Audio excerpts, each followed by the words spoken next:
ഞാനിന്ന് വന്നിട്ടുള്ളത് കുറച്ച് പുഴമീൻ കിട്ടി. ഞങ്ങൾ പൈസ കൊടുത്ത് വാങ്ങിയതാണ്. ഇപ്രാവശ്യം ഞങ്ങൾക്ക് പുഴമീനൊന്നും കിട്ടിയിട്ടില്ല. പിന്നെ മഴക്കാലമായാൽ ഞങ്ങളെ പാടത്തു നിന്ന് തന്നെ ഇഷ്ടം പോലെ മീൻ കിട്ടുന്നതാണ്. ഇപ്രാവശ്യം മീനൊന്നും കിട്ടിയിട്ടില്ല. അപ്പോൾ ഇതിൽ കൊണ്ടുപോയപ്പോൾ കിലോയ്ക്ക് 200 രൂപയാണെന്ന് പറഞ്ഞ് 1 കിലോ വാങ്ങിയതാണ്. അപ്പോൾ അതൊന്ന് വറ്റിച്ച് വെക്കണതിൻ്റെ വീഡിയോ ആണ് ഞാൻ എടുത്തത്. എങ്ങനെ നമുക്ക് എൻ്റെ വീഡിയോയിലോട്ട് പോകാം. അപ്പം ഞാനൊരു തേക്കിൻ്റെ ഇലയൊക്കെ വെട്ടിയിട്ട് അതിൽ ആണ് ഈ മീൻ ചെരിഞ്ഞിട്ടുള്ളത്. അപ്പോൾ നല്ല ഭംഗിയുള്ള വാലിലൊക്കെ കളറുള്ള ഇപ്പം ഇങ്ങനത്തെ മീനുകളൊക്കെയാണ് വളർത്തുന്നത്. ഇത് പരൽ എന്ന് പറയും ഞങ്ങളിവിടെയൊക്കെ. മറ്റിടത്തൊക്കെ എന്താ പറയുകയെന്ന് അറിയില്ല. പരൽ തന്നെ പല സൈസ് ഉണ്ട്. ഇത് കല്ലാങ്കാരി എന്ന് പറയും. ഇതിനെന്താ പുറത്ത് വേറെ എല്ലാം എന്താ പറയുകയെന്നറിയില്ല. ഇതിന് പൂസാന എന്ന് പറയും. ഇങ്ങനെയൊക്കെയാണ് മീനിൻ്റെ പേരുകൾ. ഞങ്ങൾ ചെറുപ്പത്തിലേ കണ്ടും കേട്ടും പഠിച്ച പേരുകളാണ്. ഇതിന് കോയാട്ടി എന്ന് പറയും. കുറച്ച് വയറൊക്കെ വീർത്തിട്ട് ഉള്ളൊരു മീനാണ്. നല്ല ടേസ്റ്റാണ് മീൻ, പുഴമീൻ കഴിക്കാൻ. ചിലർ നീറീന് അറിയും. ഞങ്ങൾ പുഴമീൻ തന്നെയാണ് പറയാൽ. ഞങ്ങളിവിടെ എല്ലാവരും മീൻ പിടിക്കാൻ പോകാറുണ്ട്. പുഴയ്ക്കായാലും തോട്ടിലാണെങ്കിലൊക്കെ മീൻ കിട്ടുന്ന സമയത്ത് മീൻ പിടിക്കാൻ പോകാറുണ്ട്. ഉപ്പയാണെങ്കിലും ഹസ്ബൻഡാണെങ്കിലും ഒക്കെ പിടിക്കാറുണ്ട്. അപ്പോൾ ഞാനതൊന്ന് ക്ലീൻ ചെയ്യുകയാണ്. അപ്പോൾ കുറച്ച് വെണ്ണീർ എടുത്തിട്ടുണ്ട്. അതൊന്ന് അതിലൊന്ന് മുക്കിയിട്ടാണ് അതിൻ്റെ വാലിൽ പിടിക്കുന്നത്. പിന്നെ തെന്നി പോവില്ല. അതിന് വേണ്ടിയിട്ടാണ് അങ്ങനെ വെണ്ണൂറിൽ ഒന്ന് ഒപ്പിയെടുക്കണത്. അപ്പം ഇങ്ങനെ ഞാൻ കത്രി വെച്ചിട്ടാണ് മീൻ നന്നാക്കാറ്. ഏത് മീനാണെങ്കിലും എനിക്ക് കത്രി വെച്ചിട്ടേ മീൻ നന്നാക്കാൻ കഴിയുള്ളൂ. കത്തി കൊണ്ട് എനിക്കങ്ങനെ കഴിയൂല. അപ്പോൾ ഈസിയാണ്. അതിൻ്റെ ചുണ്ടുകൊണ്ട് ചെളുക്ക ഒക്കെ പോയി കിട്ടും. അതുപോലെ വാലും പിന്നെ ചിറകൊക്കെ ഈ ഇതുകൊണ്ട് ഇങ്ങനെ വെട്ടിയെടുക്കുക. എനിക്ക് കത്തിയിലേറെ ഈസി ആയിട്ട് തോന്നുന്നത് ഈ കത്രികയാണ്. അപ്പോൾ അതിൻ്റെ തലേൻ്റെ ഭാഗത്തുനിന്ന് ആ ഒരു വേസ്റ്റ് വെട്ടിക്കളയാണ്. അപ്പോൾ അതിൻ്റെ ഉള്ളിലുള്ള വേസ്റ്റൊക്കെ ഇതേപോലെ തന്നെ അതിൻ്റെ ചുണ്ട് വെച്ചിട്ട് നമുക്കിങ്ങനെ കളഞ്ഞെടുക്കാം. അപ്പോൾ ഞാൻ നല്ല വൃത്തിയിൽ മീൻ നന്നാക്കി എടുത്തിട്ടുണ്ട്. ഇതിൻ്റെ തല കളയാറില്ല ഞങ്ങൾ. തലയൊക്കെ നല്ല ടേസ്റ്റാണ്. അപ്പോൾ കളയാറില്ല. അപ്പോൾ എല്ലാ മീനും നന്നാക്കി കഴിഞ്ഞിട്ടുണ്ട്. അപ്പോൾ നന്നാക്കി കഴിഞ്ഞതിന് ശേഷം ഇനി പോകാത്ത ചെളുക്കയൊക്കെ ഉണ്ടെങ്കിൽ അതിൻ്റെ ചെതുമ്പലൊക്കെ ഉണ്ടെങ്കിൽ ഒന്ന് കല്ലിൽ ഒന്നിട്ട് ഉരക്കും. അതൊരു പുഴമീനിൻ്റെ ഒരു കൊഴുപ്പാണല്ലോ. അപ്പോൾ അതൊന്ന് പോകാൻ വേണ്ടിയിട്ട് കല്ലിലിട്ട് ഉരക്കും. ഈ തലേൻ്റെ ഉള്ളിലൊക്കെ നന്നായിട്ട് ക്ലീൻ ആക്കും. അതിൻ്റെ എല്ലാം വൃത്തിയിൽ കഴുകും. അപ്പോൾ നമുക്ക് അതിൻ്റെ തലയും കഴിക്കാം. നല്ല ടേസ്റ്റാണ് ഈ കല്ലാങ്കാരിൻ്റെയൊക്കെ തല കഴിക്കാൻ. മാങ്ങാക്കാലത്താണ് ഈ കല്ലാങ്കാരിയും പുഴമീൻ കിട്ടൽ. മാങ്ങ ഇട്ടുങ്ങാണ്ട് വറ്റിച്ച് വെച്ചാൽ നല്ല ടേസ്റ്റാണ്. അതുപോലെ തേങ്ങ അരച്ച് കറി വെച്ചാലൊക്കെ നല്ല ടേസ്റ്റാണ്. ഇപ്പോൾ മാങ്ങ ഇല്ലാത്തതുകൊണ്ട് ഞാൻ പുളി ഇട്ടാണ് വെക്കുന്നത്. നമ്മൾ ചെളുക്ക ഇങ്ങനെ കളയുമ്പോൾ ചില സ്ഥലങ്ങളിലൊക്കെ അത് ചെളുക്ക പോകാത്തുണ്ട്. അപ്പോൾ ഈ കല്ലിലൊന്നിട്ട് ഉരച്ചാൽ നന്നായിട്ട് അതിൻ്റെ ചെളുക്കയൊക്കെ പോകും. ഞങ്ങൾ ചെളുക്ക എന്നാണ് മീനിൻ്റെ ആ ചെതുമ്പലിന് പറയുക. ചെളുക്ക എന്ന് പറഞ്ഞാൽ മനസ്സിലാകുമോയെന്ന് അറിയില്ല. അതിനാണ് ചെതുമ്പൽ എന്ന് പറയുന്നത്. ചിലവരൊക്കെ ചെതുമ്പൽ എന്നാണ് പറയുക. അപ്പോൾ ഞാൻ നന്നായിട്ട് വൃത്തിയാക്കിയിട്ടുണ്ട്. ഇനി 2-3 പ്രാവശ്യം ഒന്ന് കേകി എടുത്താൽ മതി. ഇനി അതിലേക്ക് വേണ്ട വെളുത്തുള്ളി ഞാൻ ഇടിച്ച് ചതച്ചെടുക്കണേ ഉള്ളൂ. ഇഞ്ചി വെളുത്തുള്ളി അതുപോലെ നന്നായിട്ടൊന്ന് ചതച്ചെടുക്കുക. അതുപോലെ മഞ്ഞൾപ്പൊടി, മുളകും പൊടി, ഉപ്പും ഇട്ടിട്ട് നന്നായിട്ട് പുളി പിഴിഞ്ഞ് പാരണം. പുളി പിഴിഞ്ഞ് പാർന്നിട്ട് അത് ഒന്ന് നല്ലോണം ഒന്ന് തിളച്ചിട്ട് അതിലേക്ക് ഈ മീനിട്ട് കൊടുക്കുകയാണ് ചെയ്യുക.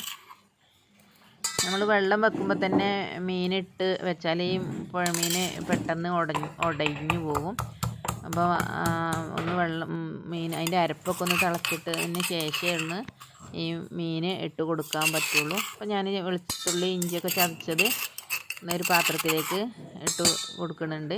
ഇനി ഇതിലേക്ക് പുളി ഞാനിവിടെ വെള്ളത്തിൽ കുതിരാൻ വെച്ചിട്ടുണ്ട്. അത് നന്നായിട്ട് പിഴിഞ്ഞിട്ട് അതിലേക്ക് ഒഴിച്ച് കൊടുക്കണം. പുളിയൊക്കെ നന്നായിട്ട് പിഴിഞ്ഞെടുത്തിട്ട് ആ പാത്രത്തിലേക്ക് ഒഴിച്ച് കൊടുക്കുന്നുണ്ട്. ഇഞ്ചിയും വെളുത്തുള്ളിയും ചതച്ച ഒരു പാത്രത്തിലേക്ക് ഇട്ടിട്ടുണ്ട്. ഇനി ഇതിലേക്ക് വേണ്ടത് ഉപ്പിട്ട് കൊടുക്കുന്നുണ്ട്. അതുപോലെ ഒരു സ്പൂണ് എരിവിനനുസരിച്ച് മുളകും പൊടി ഇട്ട് കൊടുക്കുക. മഞ്ഞൾപ്പൊടി ആവശ്യത്തിന് ഇട്ട് കൊടുക്കുക. ഇതിലേക്ക് കാന്താരി പൊട്ടിച്ചിട്ടാൽ നല്ല ടേസ്റ്റാണ്. പക്ഷേ ഇവിടെ മക്കൾക്കൊന്നും വലിയ എരിവ് പറ്റാത്തതുകൊണ്ട് ഞാനത് ഇട്ടിട്ടില്ല. കാന്താരിൻ്റെ ഒരു സ്മെല്ലും നല്ല ടേസ്റ്റാണ്.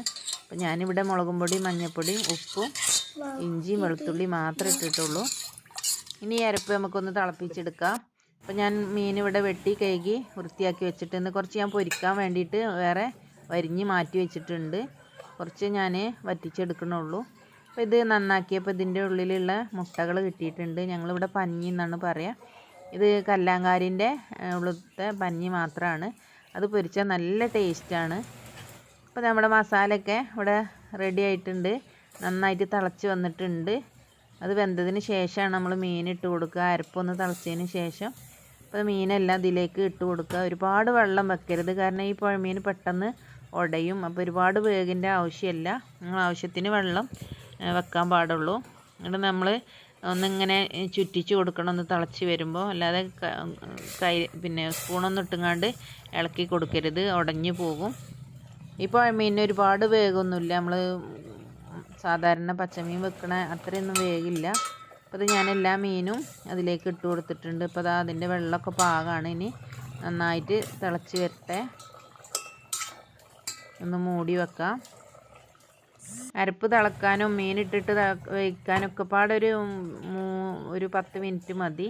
ഒരുപാട് വേവിച്ചിട്ട് ഇപ്പം എന്താ ഞാൻ പാത്രം കൊണ്ടൊന്നിങ്ങനെ ചുറ്റിച്ച് കൊടുക്കുന്നുണ്ട്. നമ്മൾ സ്പൂൺ ഇട്ടുങ്ങാണ്ട് ഇളക്കരുത്, അപ്പോൾ ഉടഞ്ഞു പോകും.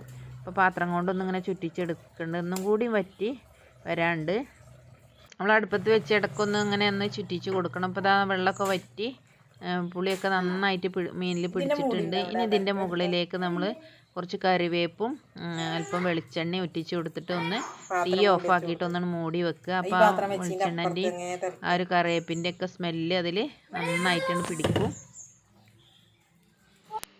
ഈ ഒരു മീൻ എല്ലാവർക്കും ചിലപ്പോൾ ഇഷ്ടപ്പെട്ടോളണമെന്നില്ല, പക്ഷെ ഞങ്ങളിവിടെ എപ്പോഴും കിട്ടുന്ന ഒരു മീൻ തന്നെയാണ്. മഴക്കാലമായ പുതുക്കിന് മീൻ കയറാന്ന് തന്നെയാണ് പറയുക. പുതുക്കിന് മീൻ കയറിയാൽ ഞങ്ങൾ പാടത്തുനിന്നൊക്കെ ഇഷ്ടംപോലെ കിട്ടും. ഇതിപ്പോൾ അതിൻ്റെ പഞ്ഞിയാണ്. ഞാൻ വെളിച്ചെണ്ണയ്ക്ക് ഇട്ടിട്ട് മുളകും മഞ്ഞൾപ്പൊടി ഉപ്പിട്ടിട്ട് നന്നായിട്ടൊന്ന് ഇളക്കിക്കൊണ്ടേ ഇരിക്കുക. അപ്പോൾ ഇത് പൊരിഞ്ഞ് വരും. ഇതിങ്ങനെ മുട്ടയായിട്ട് ഇങ്ങനെ വേറിട്ട് വരും. അപ്പോൾ അതാ നമ്മുടെ 5 മിനിറ്റ് കഴിഞ്ഞിട്ട് ഞാൻ ആ മൂടി ഒന്ന് തുറന്നാണ്. ഇപ്പോൾ കറിവേപ്പൊക്കെ വാടിയ വെളിച്ചെണ്ണൻ്റെ സ്മെല്ലൊക്കെ അതിൽ നന്നായിട്ട് പിടിച്ചിട്ടുണ്ട്. ഇനി നമുക്ക് ഇലയിലേക്ക് വിളമ്പാൻ ഞാനൊരു ഇല വെച്ചിട്ടുണ്ട്. ഒരു പാത്രത്തിൻ്റെ ഷേപ്പിൽ വെട്ടിയെടുത്തതാണ്. ഈ ഇലയിലേക്ക് ഒന്ന് വിളമ്പാം. ഈ പുഴമീൻ കഴിച്ച് ശീലമായവർ ഇത് എവിടെ കണ്ടാലും വാങ്ങും. ഇവിടെ എൻ്റെ ഹസ്ബൻഡ് എവിടെ കണ്ടാലും ഇത് വാങ്ങും, പിടിക്കാനും പോകും. പിന്നെ വെള്ളമൊക്കെ പുഴയിലൊക്കെ വെള്ളം കുറഞ്ഞാൽ ഇവിടെ തണ്ടാടി വല ഉണ്ട്, ആ വല കൊണ്ട് മക്കളും കൊണ്ട് പോവും പുഴയിൽ. ഇടയ്ക്ക് ഞാനും പോകാറുണ്ട്. ഇനി ഇൻഷാ അള്ളാ പോകുമ്പോൾ ഞാനിതിൻ്റെ വീഡിയോ വ്ളോഗ് ചെയ്യുന്നുണ്ട്. ഇനി ഹസ്ബൻഡ് വന്നിട്ട് മീൻ പിടിക്കാൻ പോകുമ്പോൾ ഞാൻ അതിൻ്റെ ഒരു വ്ളോഗ് ചെയ്യുന്നുണ്ട്. അപ്പോൾ ഞങ്ങൾ കുട്ടിക്കാലത്തൊക്കെ ഉപ്പയൊക്കെ ഞങ്ങളെയും കൊണ്ട് പോകും മീൻ പിടിക്കാൻ. അത് മീൻ പിടിക്കണ പാത്രം പിടിക്കാനൊക്കെ. അങ്ങനെ കുട്ടിക്കാലത്തെ ഞങ്ങൾക്കിത് ശീലമായതാണ്. ഇപ്പം ഇവിടെ വന്നപ്പോൾ ഇവിടെ ഈ ഒരു രീതി ഉണ്ടായിരുന്നു. അപ്പോൾ ഇതിൻ്റെ പഞ്ഞി പൊരിച്ചതാണ് ഞാൻ ഈ പാത്രത്തിലിട്ടത്. അത് നല്ല ടേസ്റ്റാണ് കേട്ടോ. അപ്പം ഇങ്ങനെ കിട്ടുകയാണെങ്കിൽ കഴിക്കാത്തവർ ഈ രീതിയിലൊന്ന് ഉണ്ടാക്കി നോക്കുക. ഇൻഷാ അള്ളാ അടുത്തൊരു വീഡിയോ വീണ്ടും കാണാം.